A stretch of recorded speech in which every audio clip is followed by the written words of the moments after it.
Mula sa mainit-init na sabaw ng nilaga, masustansyang dinangdang ng mga Ilocano, pinikpikan at itab ng mga Kordilyeran, hanggang sa nakakangilong lamig ng halo-halo.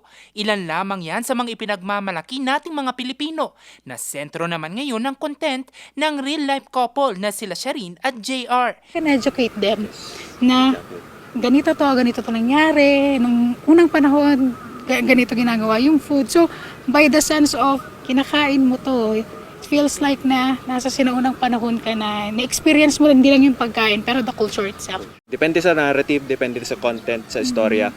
Pero we also have videos na it needs more attention, focus, energy, time. Ang experiential tourism sa pamamagitan ng pagkain, isa sa tinututukan ngayon ng Department of Tourism Cordillera. 17% kasi sa kabuuang gastos ng isang turista sa bansa na pupunta sa pagbili ng pagkain, ayon sa visitor survey ng Department of Tourism.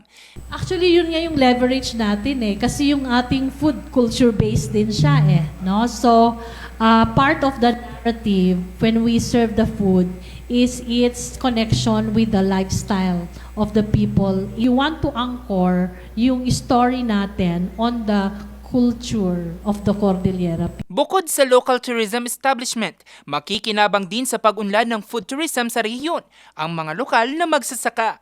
We look forward to DTI-initiated activities at the national level that will elevate yung awareness at saka patronage for the food that we produce in the Cordilleras.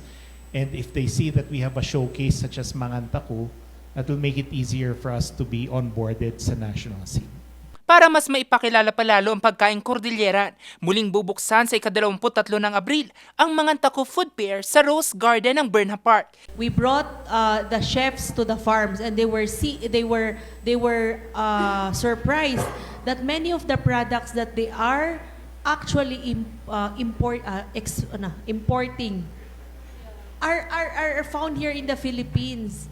So that was an eye-opener, and we were also telling them that if we have this, bakit kayo kailangan mag-import? The other thing is that hindi nila aakalain na may mga produkto na mas magaganda pa na pwede pa pala nilang i-bring doon sa mga restaurants nila.